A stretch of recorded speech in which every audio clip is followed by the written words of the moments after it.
Yes, this is the entrance.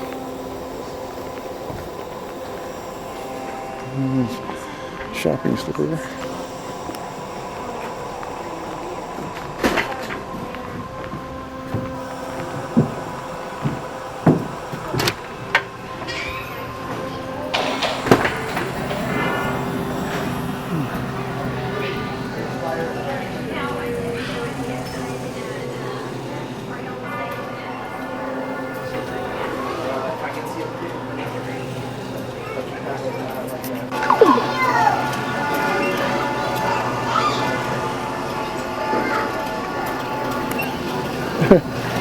That's what I call a rocking chair.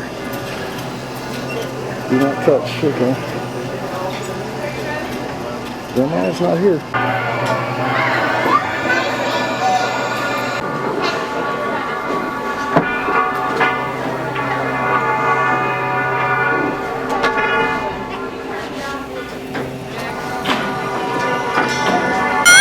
I have no idea what that is. It's some kind of artwork.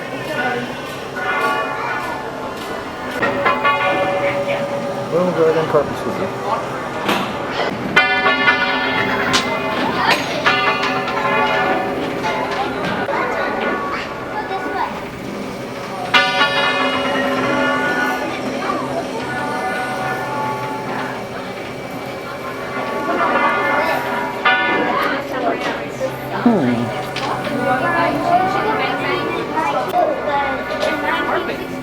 Is that the first ever one built? Yeah?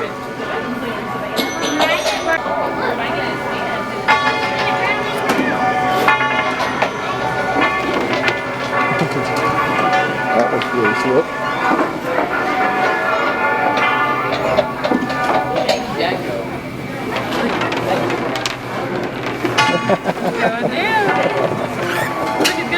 There's more under there. There's more under there. Look, hang here. Look, we want to come out. Oh, look at this.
Huh.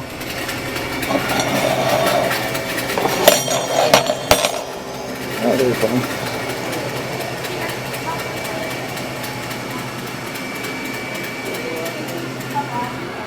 Optical illusion. Oh, turns out in the camera, but yeah, I can see the spots. I see spots all the time.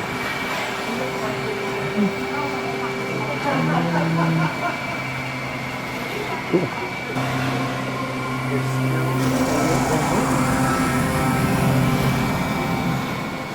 It's interesting. Okay, Sam, go in it. Go in it. It's paralyzed. Go through. Sam, hurry up. Get it.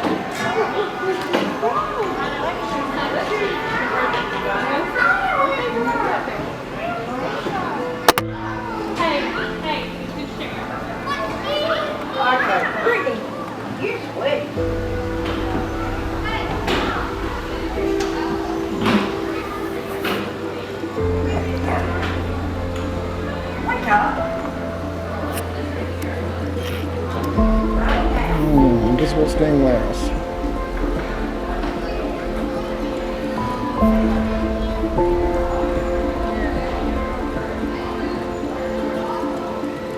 Weird. It's good. Cleaned up.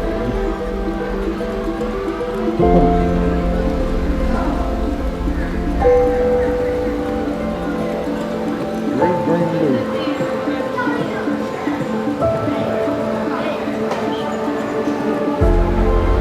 Color filters.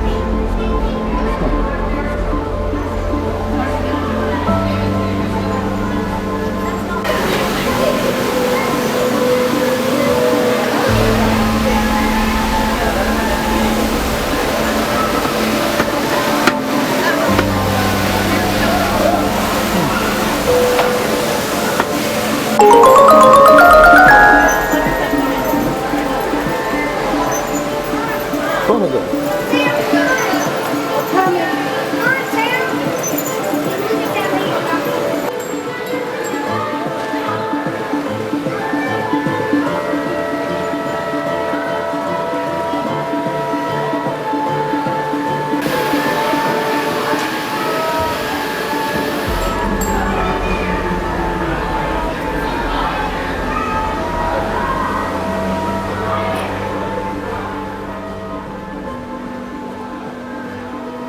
Touch spring. Spring looks real enough to touch either your eyes. Oh, it must be a hologram. Pretty cool.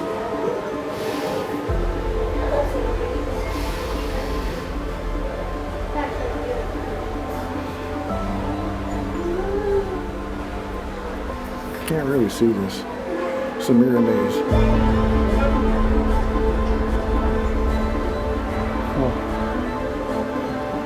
No idea to work it.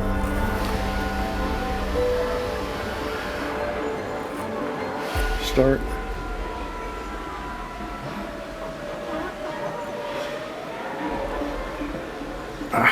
That's the idea, I think.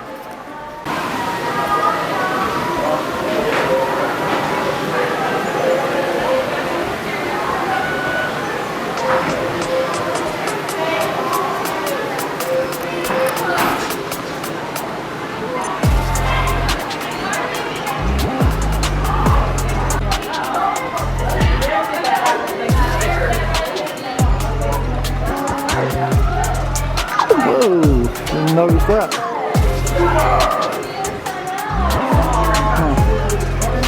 Really now.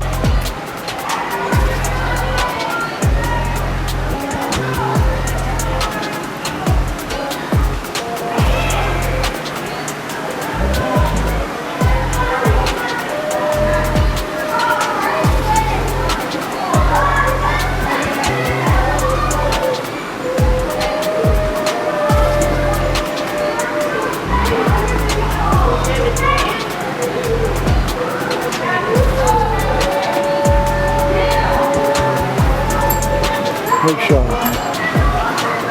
This is the place to try things out.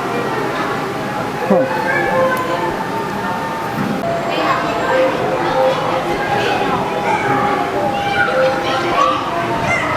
But that ain't no problem, Zen. I don't know if you can read that. It's a steam engine, obviously.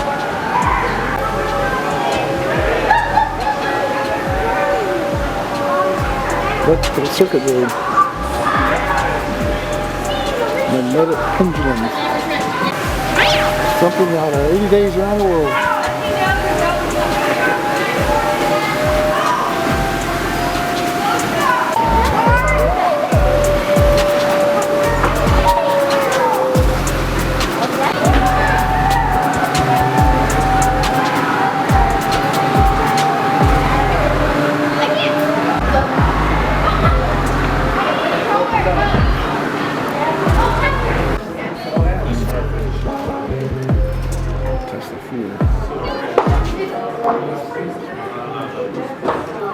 It's the same thing you see in science fiction. It's real. Show's about to start in 8 minutes.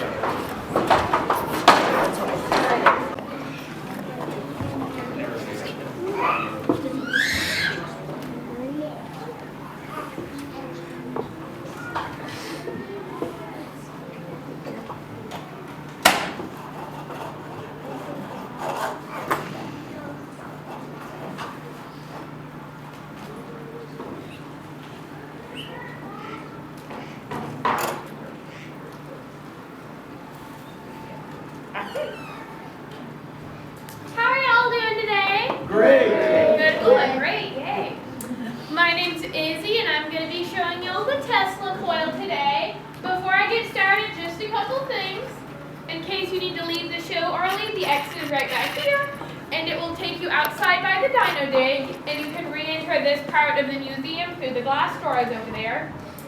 You cannot get back into this room once you leave, so make sure you have all your belongings, all your children, everything with you.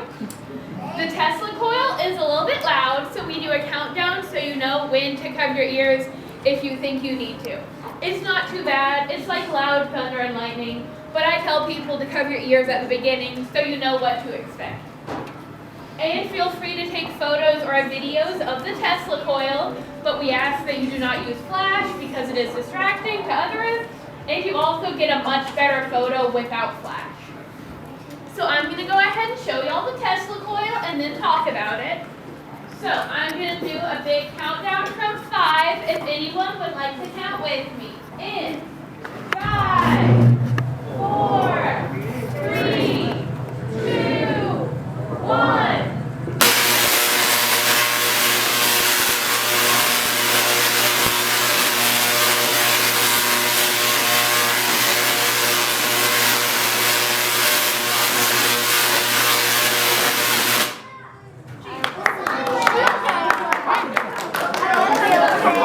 Super cool, right? So that's the Tesla coil, and as you may have been able to guess, it was named after Tesla.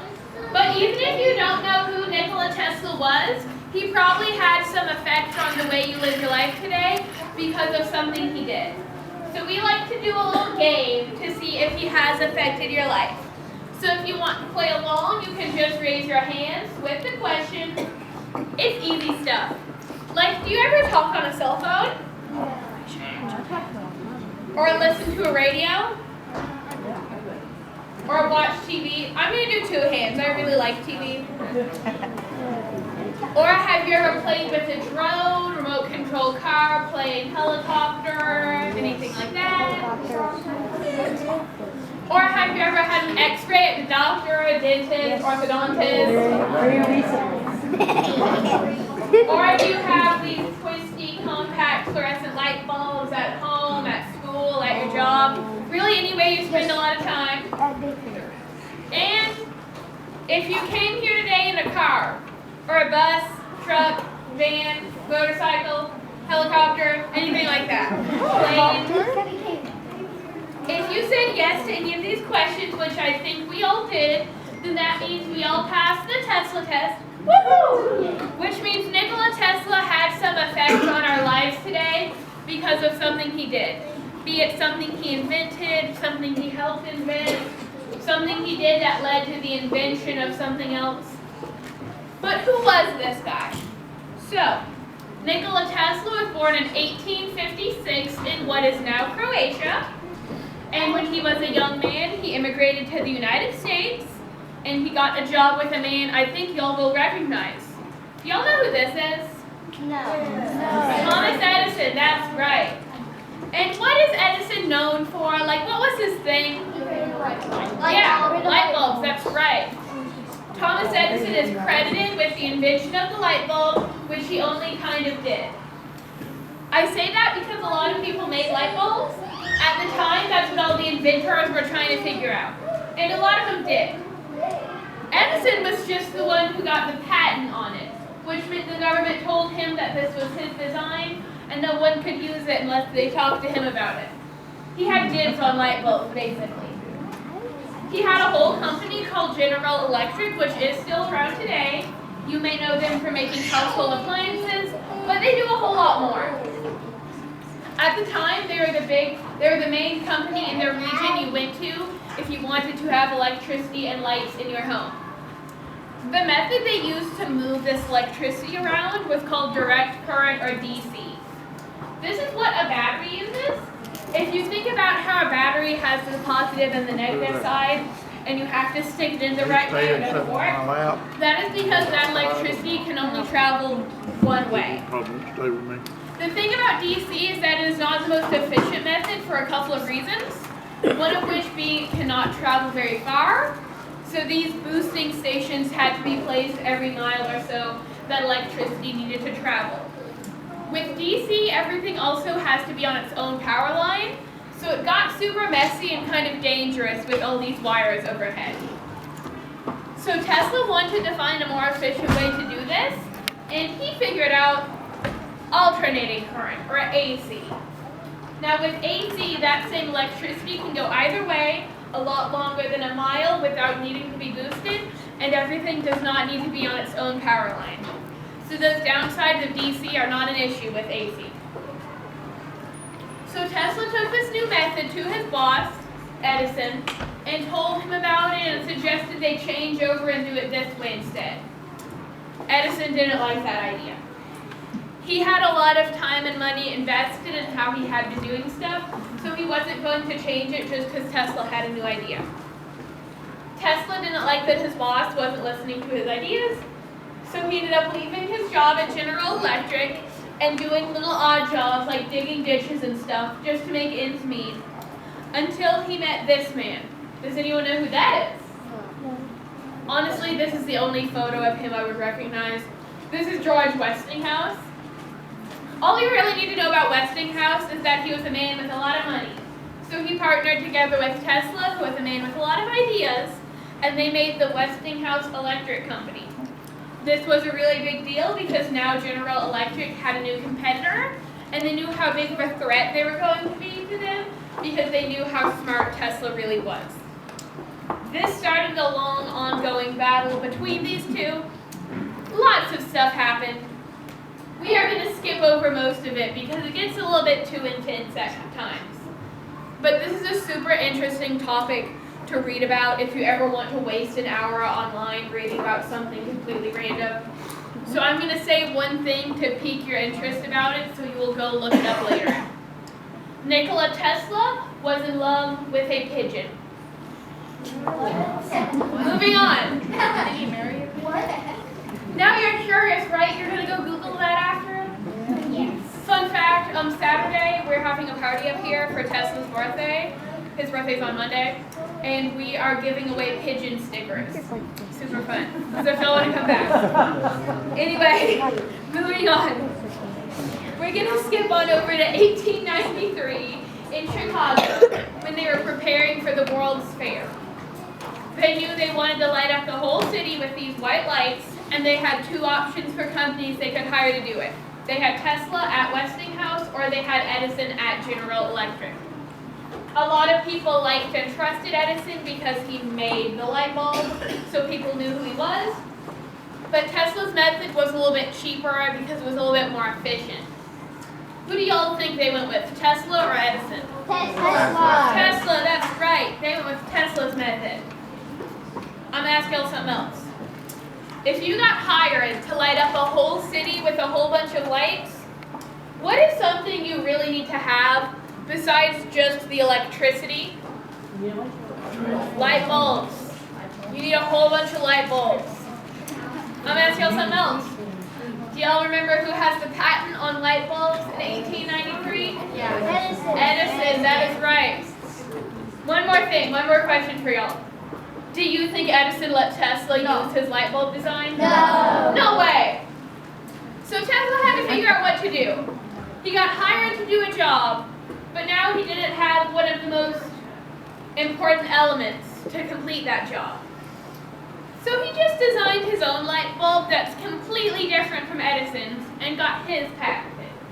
This is a modern version of Tesla's gas discharge tube light. These glow because they have gases inside that glow when they meet with that electricity, whereas an Edison bulb has that filament inside that gets so hot it starts to glow. So it is just two completely different approaches to trying to make light. So, after Tesla made his gas discharge tube light, a man named William Parker took inspiration from Tesla and his inventions, and he played around with some things Tesla had made, put his own spin on it, did some stuff, and we got the plasma bulb. I know, right? So, there's a lot going on here. I'm going to start with that pink bulb in the middle. So inside that is like a little tiny Tesla coil that's a lot less powerful and a lot less loud than the big one here. I can still hear it though. It sounds like a fizzy soda, like a low staticky sound. All the colors you're seeing are caused by the gases inside reacting to the electricity. This has stuff like nitrogen, neon, xenon, and krypton in here. The blue stuff that looks like lightning is plasma.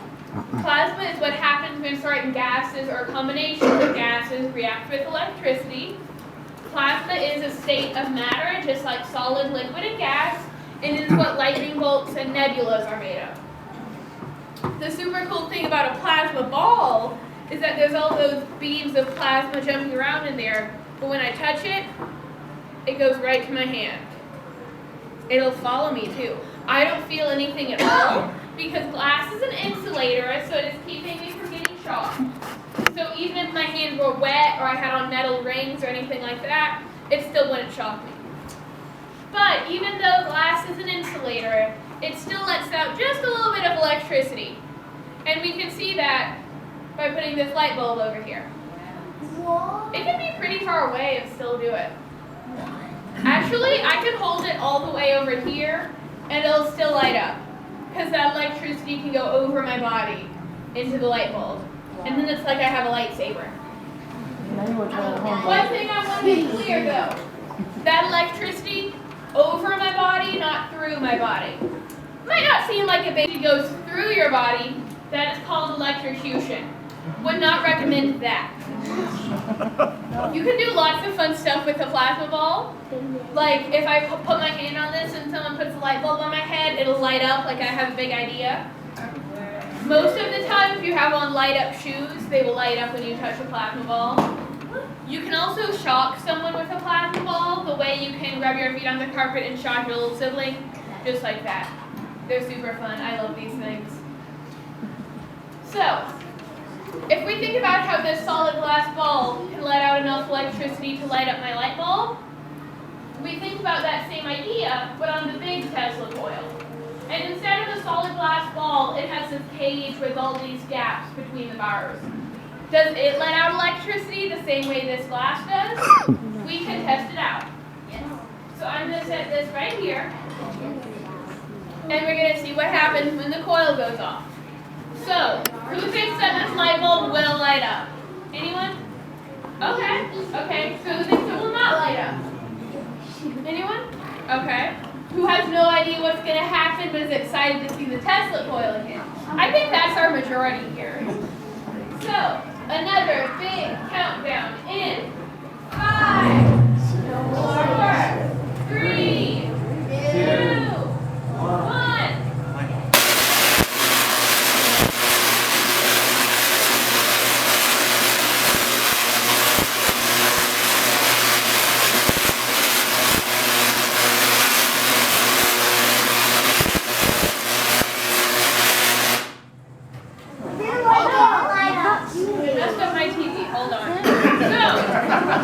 But yeah, what happened with my light bulb? Nothing happened. It didn't light up. Did anyone notice what did light up? The neon sign. Yeah, that's right, that neon sign. So, if we look at that neon sign and we look at this light bulb, what's the biggest difference we see between the two of them? That's right. One's inside the cage and one is outside the cage. So this here is called a Faraday cage, named after, I believe, Michael Faraday. Basically, it's just a fancy name for a grounded metal cage to catch electricity. This is a lot like the inside of your microwave. If you think about how your microwave has that stuff inside to keep the microwaves from getting out into your house, it traps it all inside, it catches it. This catches that electricity. This one here is 2.5 tons of grounded steel. Before I say my next thing, I want y'all to look under your seats. There's nothing down there. I'm not Oprah. But did y'all notice what you're sitting on? Metal. That is right. So if this cage wasn't here, you'd be feeling pretty crispy right now. But luckily this cage is here keeping us all safe. As you can see, I am touching the cage, and I'm fine, if you can call me that.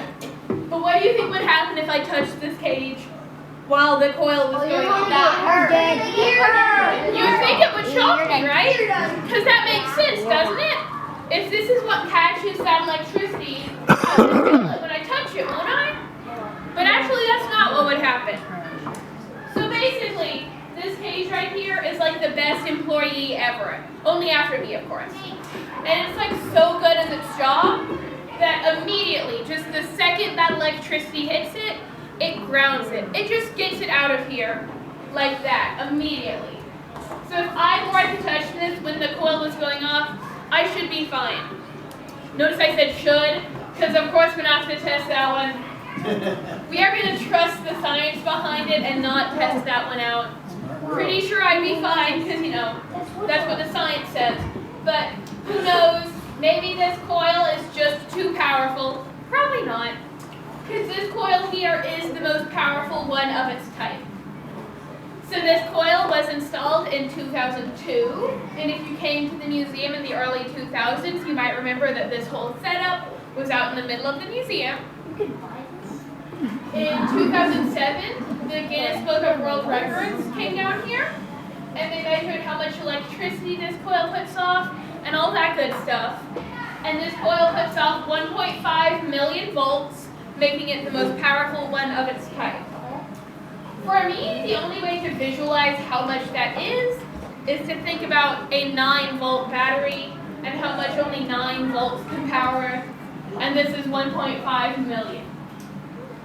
If you go up to our friends at the Museum of Discovery in Little Rock, they have a Tesla coil that looks completely different from ours. This one is a conical Tesla coil because that red part is shaped like a cone. I don't know what type they have up there, but I know it doesn't look anything like ours.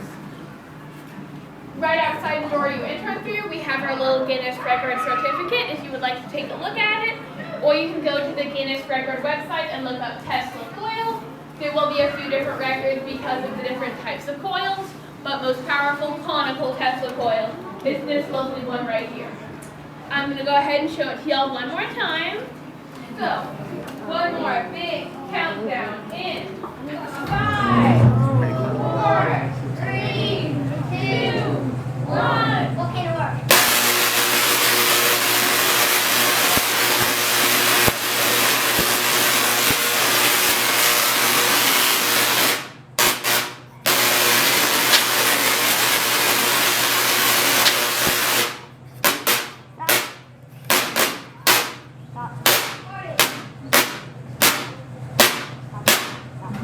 That button is really fun to press. You know how most of the time a big red button is something that you're not allowed to touch? Well, this is a glowing red button, so it's really fun to press. Also, I like to do that so you can see that when the electricity is not actively coming off of the coil, that neon sign in there is not lighting up. That sign is not plugged into anything. It lights up just because of that wireless electricity coming off of the coil, which is what Tesla wanted. He thought that electricity was something that should be free and available to everyone, and that the best way to do that would be to make it wireless. So the Tesla coil was something he made while trying to figure that out. So, a couple of frequently asked questions about the Tesla coil and the plasma ball. I'll start with why does the plasma ball go off when the coil comes on? That one doesn't have anything to do with the electricity being used or anything like that, like you might think. This just emits a lot of light, and I like it to be as dark as possible so you can see the coil, so I just turn it off. Nothing too fancy. Another one about the plasma ball, that I really like this question. Can you charge a cell phone with a plasma ball? We can test this one. No, you cannot. And after I test that one, someone always asks, well, what about that one? I'm not testing that one. I do think that if I just tossed my phone down in the bottom of the cage before I set it off, not much would happen. If I were to strategically do it up high while the coil was going off, yeah, it might hit my phone. I don't think it would charge it though. One time I was talking about my job and my friend asked me if I could put a piece of bread inside a toaster and stick it in the cage. And I'm like, man, I wish I could get permission to try that. because I want to say I at least tried to make Tesla toast, just because I like saying Tesla toast. I don't think much would happen. I think I just have a broken toaster. But you know, it's a thought that counts. Some questions about all of this plethora of light bulbs I have over here. I'll start with, if I put this light bulb inside the cage, would it light up? Yep. Yes. It would light up just like that neon sign in there does, or just like it lights up next to the plasma bulb. And if I put it halfway in, half of it would light up.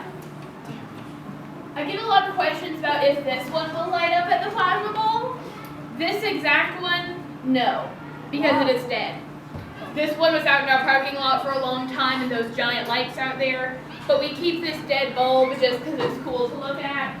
If I had this exact model of a light bulb, but it was brand new, it would light up on the plasma bulb. I do have a lot of cool light bulbs over here that do work on my plasma bulb though. I like that one. I don't have one over here, but black lights also work on here, and they're super pretty. I have this weird little magic wand. I don't know what this is or why we have it, but it's like, it's a little wand. I love the plasma bulbs. I think they're super fun.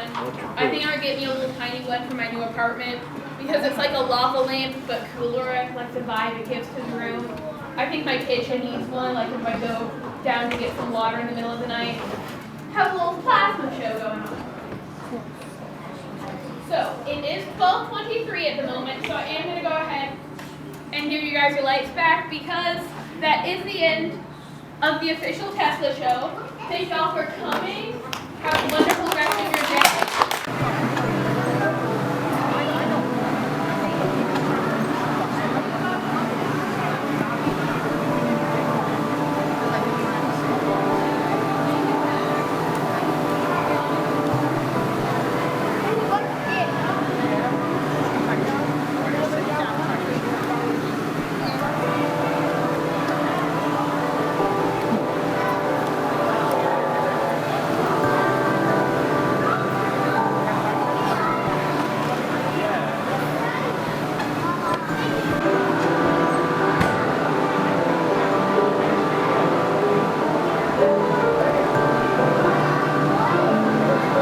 Animation creator.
guess it's the dino trick area. Got a skywalk up there. Be about 20 minutes before I can get to the next show. I don't know if I'm going to be able to film that. My battery fully charged up when I got here, but I spent an hour discharging it. And there's kids up there jumping on the trampoline. I'm not sure what all this is about, but it looks fun.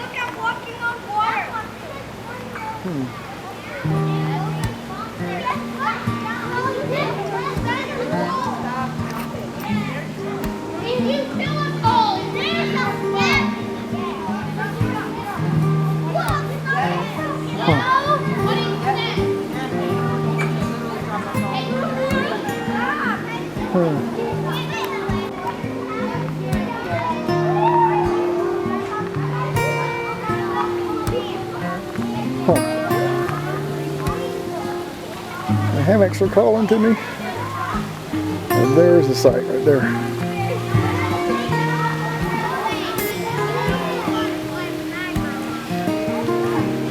Whoa, take a picture of me! Okay, baby.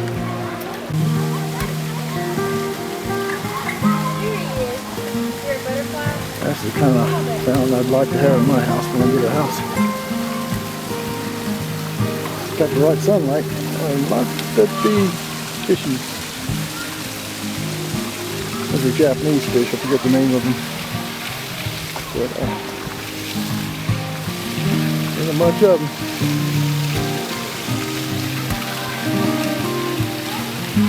I think they're looking to get fed. That is a beautiful fountain.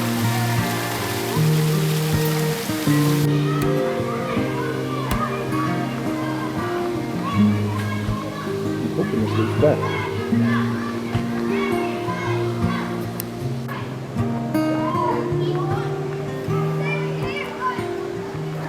I'll get back over there. Oh, there we go.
Sure. I think the center is the best. Sure. Sit next to Mom. What?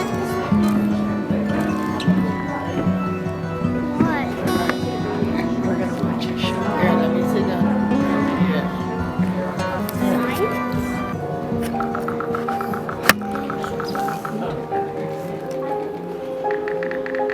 Average temperatures. Very low season.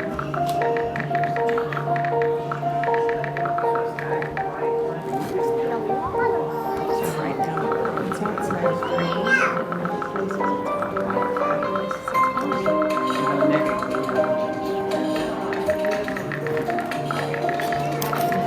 Because of the potential for motion sickness, please do not eat or drink while you're in the theater. Your neighbor will not appreciate it if you are sick on them.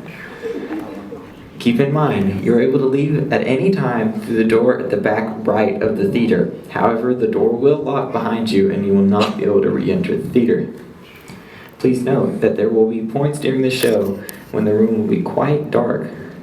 Finally, for this show, pictures are permitted with your flash turned off.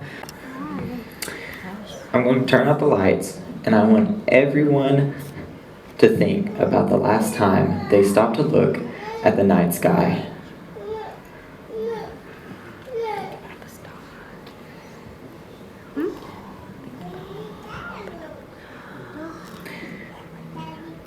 Was it last night? Was it a month ago? Or maybe it's been years since you last took a look up at the stars. Everyone open your eyes and take a look around. This is what the sky will look like around 9 o'clock tonight. Can anyone count how many stars there are?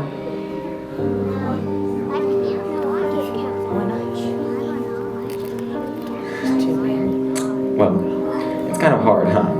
There are so many stars in the sky, but you can't always see them. Cloudy nights, city lights, and even our atmosphere itself can block the lights of the stars. How much would we be able to see if we took away all the light pollution and stuff blocking our view? How many amazing things would we be able to see then? Nothing.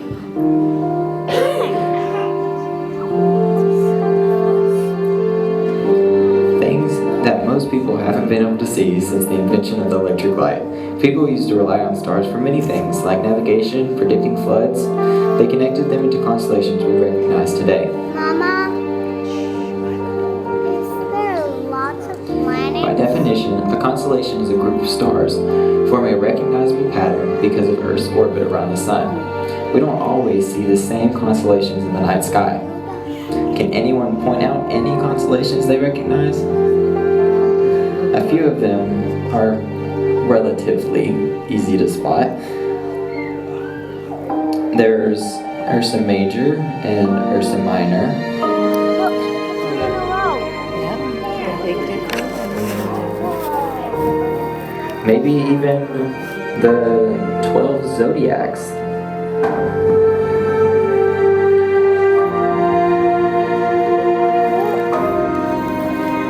What is that, Mom?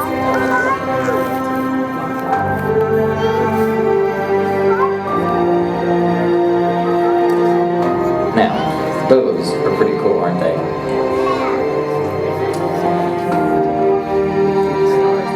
And these zodiacs are a way to discern a person's personality.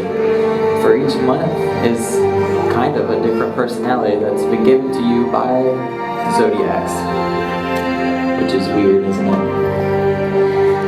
So, but one of the stories I want to tell you today is about the zodiac Leo. And we're going to bring in a special guest. Some of you may know him as Hercules.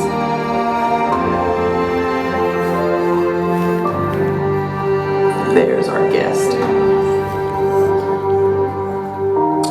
Now, Hercules is the son of Zeus, and he didn't really have the best of stepmothers.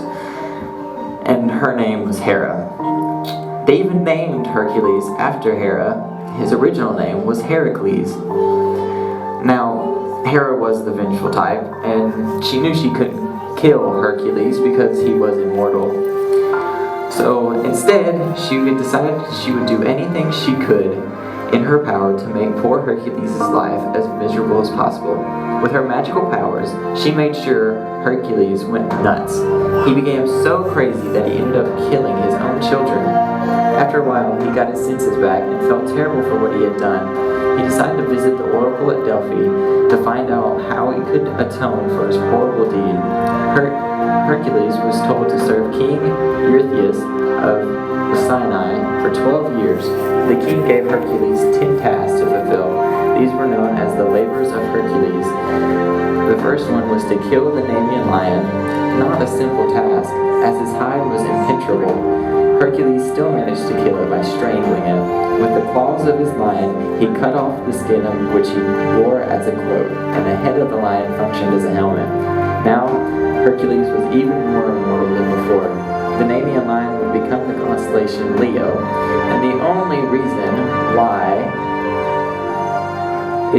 because they thought the lion was pretty. That's it. Or at least that's what someone told me. Well, that's enough about stories about stars.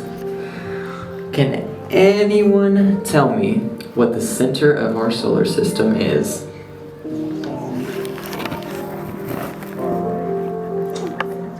Come on, I can't hear you very well. The sun. There we go. So, now we're gonna go take off, and I bet y'all didn't know we're on a spaceship. Just imagine it, we are. So, we're gonna do a countdown, and we're gonna start from 5, and we're gonna go to 4. Is everybody ready to go? Okay, let's go. So 5, 4, 3, 2, 1, let's take off.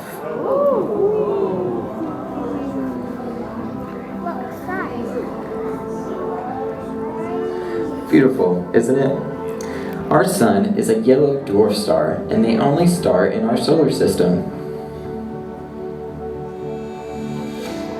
Despite the size of some of the planets, our sun is the largest object in our solar system, a position it holds with ease. Thanks to its distance from the Earth, the star looks significantly smaller than it is. We are approximately 93 million miles from the sun. As a star, the sun is a constantly burning ball, made up of mostly hydrogen and helium. Both are extremely flammable elements. Very little of the heat from the sun actually reaches the Earth. It's a good thing too. At its core, the sun can reach 27 million degrees Fahrenheit. Of the tiny amount that reaches us, even more is reflected back by clouds or by the Earth itself.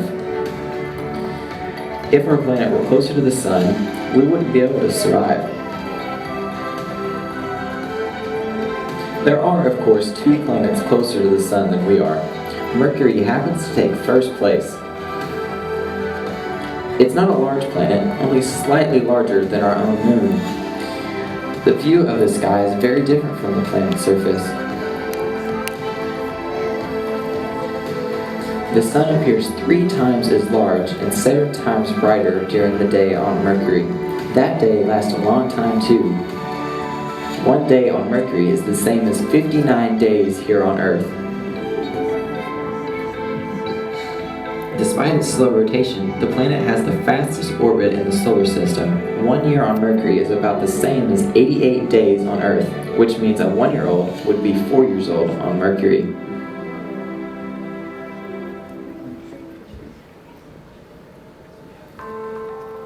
While Mercury holds the record for many things, there is one rather surprising record it surrenders without a fight. Mercury is not the hottest planet. That title goes to its neighbor, Venus. Venus is the second planet from the sun. It averages around 900 degrees Fahrenheit. That's hot enough to melt lead.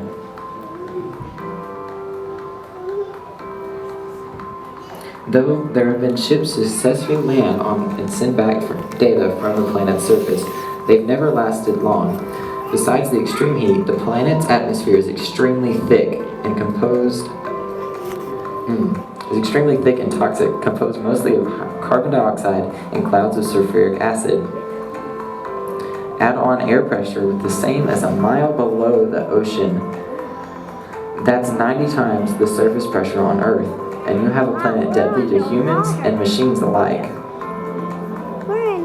Now, can anybody tell me where we all live? Earth. There we go. Earth is the 3rd planet from the sun and 5th largest planet in the solar system. Ours is the only planet with liquid water on its surface. Without it, this would be a very different place. Liquid water is a vital ingredient for life as we know it to survive. That, along with our atmosphere of 78% nitrogen and 21% oxygen, a position from the sun, makes Earth the perfect place for humans to live. And wouldn't you say it's pretty great? Now, What do we see in almost every night up in the sky? The moon. Yes. Love the energy.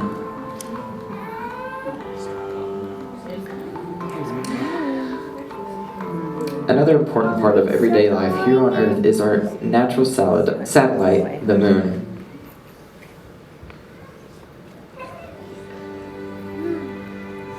The fifth largest moon in the solar system, which is rather appropriate for the fifth largest moon for the fifth largest planet, Mars' moon helps stabilize the Earth's wobble and moderates the climate.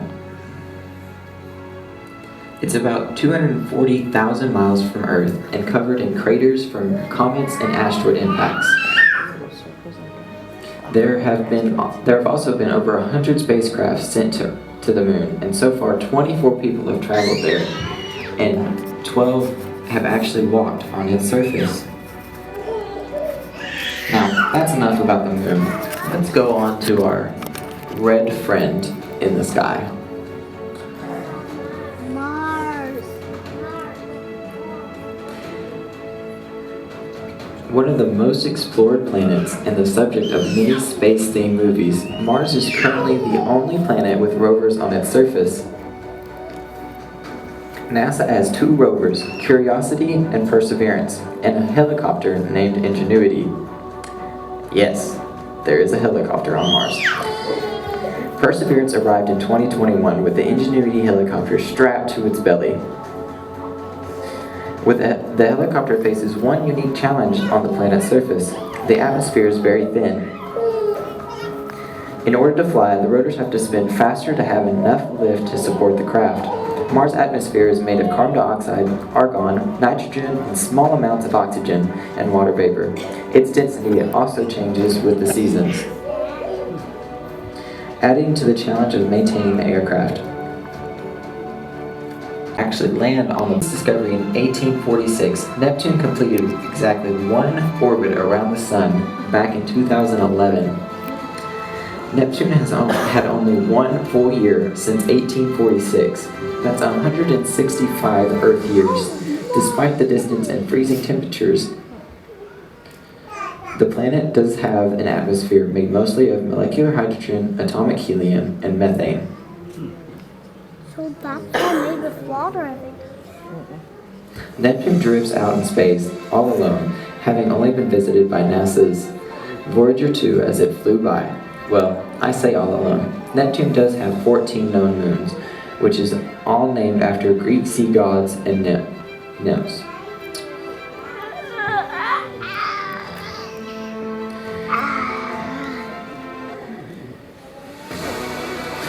Alright, now here's probably the most important fact in this show, something vital to understand about space, about science, and about life in general. We're still learning. It's easy for us to state something as a fact based on information we know, and then realize later on that knowledge was flawed. As our technology develops, new information is being discovered that can completely change our way of thinking.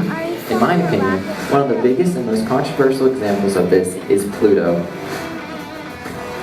Pluto was considered a planet from its discovery in 1930 up until 2006, when scientists changed their minds.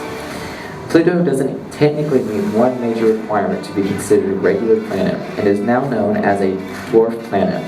Though it is big enough to be circular, Pluto is only about half the size of the United States. The big thing is, it isn't strong enough to clear its orbit of other space objects. Plus, during a portion of its orbit, Pluto stays outside the bulk of the solar system, and what's known as the Kuiper belt.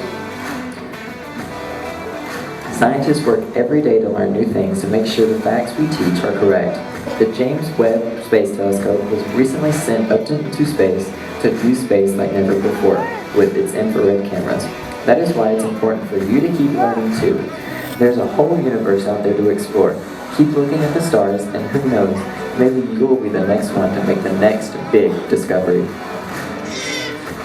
Thank you all for joining us today in the Oaklawn Foundation Digital Dome.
Well, my battery's about to go out on me, but I'm calling it a day here at the museum.